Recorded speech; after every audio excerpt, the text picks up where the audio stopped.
Hi, I'm David, and a very warm welcome to video number 7 of Life Matters.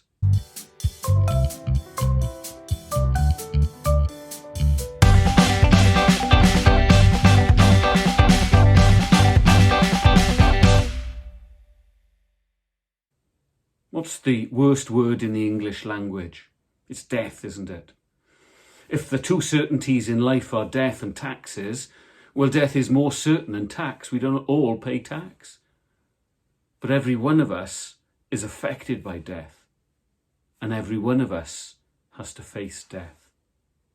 Just mentioning words like Dunblane, Twin Towers, places like that, pandemic, immediately conjure up fears within us because of the certainty and the finality of death. Death is just not our friend. It is our greatest enemy. Have you ever played any video games?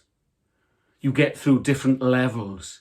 You get towards the end of the game, and right at the end, you get the boss enemy, the big battle to finish the game.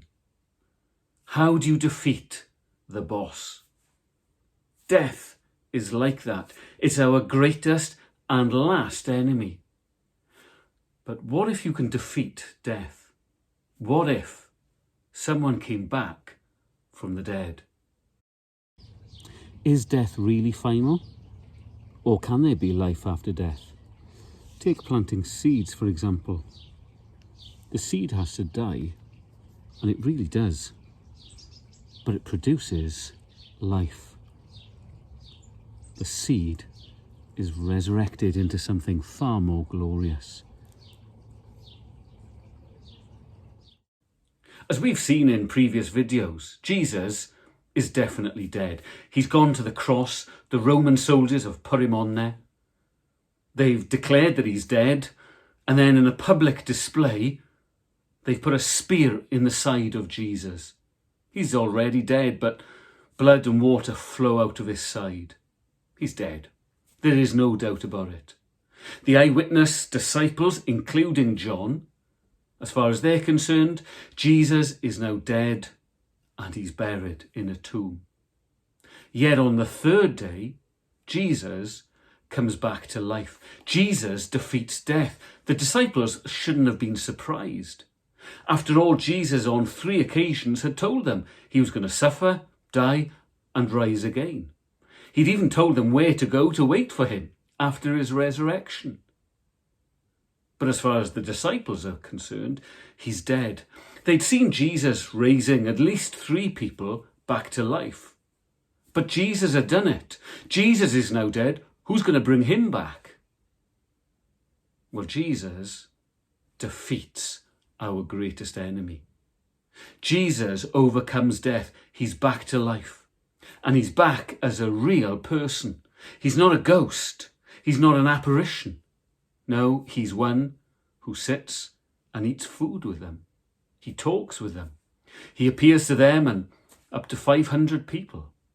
Jesus died and came back and made all the difference.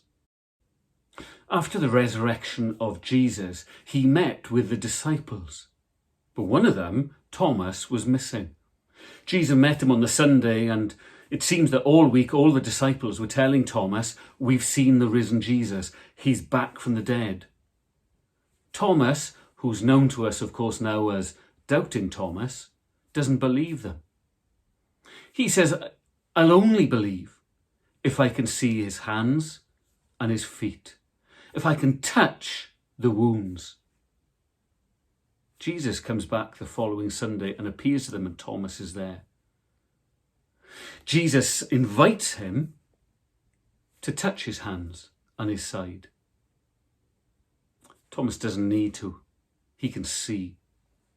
And yet Jesus then declares that though blessed is Thomas for believing because he can see, that you and I are more blessed because we don't see. We trust. We have faith. We are believing what those eyewitnesses have said. You see, Jesus showed his war wounds and what wounds they were. You might have had a great uncle or grandfather or something like that who fought in the war, perhaps the Second World War or the Falklands or something like that. Perhaps there's a story behind their wounds. Tell us again how you got that bit of shrapnel in your elbow or whatever the story was. What a story Jesus has. His wounds on the cross are there for people like Thomas, but he has come back from the dead. He has defeated death. Remember back in video 1, we said that John wrote his gospel, his good news, because he wants his readers to believe what he's written, what John has seen and heard. But he wants you to have more than belief. He wants you, by believing, to have life. You see, that is what Jesus offers. He dies and goes through death and comes back from death with new life. That's the offer that Jesus gives. It's death, but it's life, everlasting. Will you trust Jesus with your death so that you'll have eternal life? That is how important the resurrection of Jesus is. Can you trust your life to him? Well, to get the study that goes with this video, www.lfec.org, or email me at info@lfec.org. Thanks for watching.